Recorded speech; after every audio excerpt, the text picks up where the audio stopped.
सहस्त्र चंद्र दर्शन सोहळा आयोजित केलाय मुलांनी, सुनांनी, नातवंडांनी. आनंदाची गोष्ट आहे. सरांनी आता सांगितलं की वृद्धांकडे कोणी लक्ष देत नाही, पण आमची कॉलनी फार चांगली आहे. वरच्या मधल्या खालच्या मधल्या कुठे काय होईना आम्हाला पाहायला येतात, वरती जातात, खाली येतात, पण लक्ष देतात एवढं मात्र नक्कीच आहे. वृद्धाश्रमाकडे काही कोणी पाठवलेलं नाही. कॉलनी म्हणजे एक सुंदर गाव आहे आमचं, छोटंसं गाव आहे. गणेश कॉलनी कोथरूडमधली छोटंसं गाव म्हटलं तरी चालेल. आणि त्या छोट्याशा गावामध्ये सर्व लेकी सुना आनंदाने राहतात. आप्पांचं वैशिष्ट्य असं आहे. काकू कुठे गेले? वेगळे काकू आहेत. पहा, आप्पांचं वय 82 आणि त्यांच्या पाठोपाठ आहे. आप्पा अतिशय स्वभावाने संयमी, शांत, लवकर बोलणार सुद्धा नाहीत आपण बोलल्यानंतर. आणि त्याच्या विरुद्ध माझी मैत्रिणी म्हणून मुद्दाम परकड बोलते.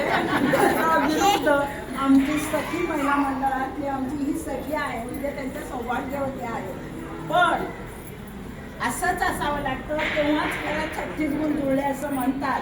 दोघं शांत असले तरी प्रपंच होत नाही आणि दोघंही जहाल होत नाही. म्हणून आपल्याला माहिती आहे भटा भिक्षुकाकडून आपल्याला गुण जुळण्यासाठी वेगळे गण लावतात.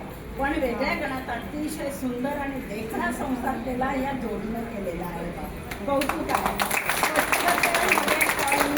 नंबर 1 जर असेल तर इथे त्यांचं घर आहे. बाकीच्या गोष्टी सोडून देऊ, स्वभावच पाहिजे तसा. म्हणून तर मग त्यांचा प्रपंच पुढे भेटला गेला. तर अशा या जोडीचं शतायुषीचा कार्यक्रम व्हावं आणि आम्हालाही रेडिओ